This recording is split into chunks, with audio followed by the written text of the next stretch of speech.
We'll be talking about negotiating worth. Where am I negotiating mine at? Where are you negotiating yours? What I mean by that is you aren't too hard set yet on your value in those aspects.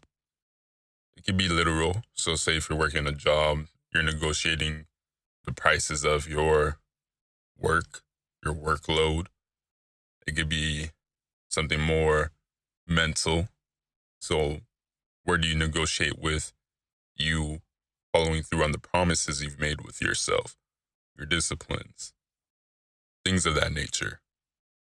For myself, I feel like since I've been embarked on this journey of life and just growing daily, evolving, and just overall progression, honestly, I feel like that answer varies day to day in the sense that I'm constantly raising the ante on myself.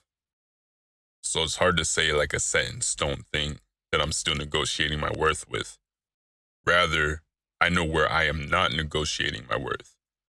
Where I'm not negotiating my worth is in anything that has to do with me being the sole decider on the outcome. So anything that has to do with me being at the driver's wheel of the decision of the outcome, I will not negotiate with that. I just believe we all have that ordained in us, that we are the ones to decide our own destiny. And by putting each foot forward diligently, you'll achieve said things. So as a result, there's no negotiating with fear. There's no negotiating with doubt. There's no negotiating with old habits that don't serve us.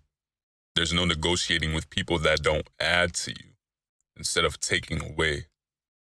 All of that is a result of the constant value that you're cultivating in your day to day, especially when you keep that progression at the forefront for yourself. It gets to the point where, again, back to those non negotiables. If anyone or anything comes into your space and wants to quote unquote bargain and just become aligned or attached with you, it'll be set on your terms because that's your value. Your value is shown, it's not told. It's shown in the sense that your actions speak for you, they represent you. What you've been building, what you've been setting as your foundation is present at all times. And that's a very powerful thing. Once you start to walk away from things that no longer serve you, you exit that stage of bargaining and you let your power reclaim you. But those are my thoughts. What do you think? These speaks. Talk to you in the next one.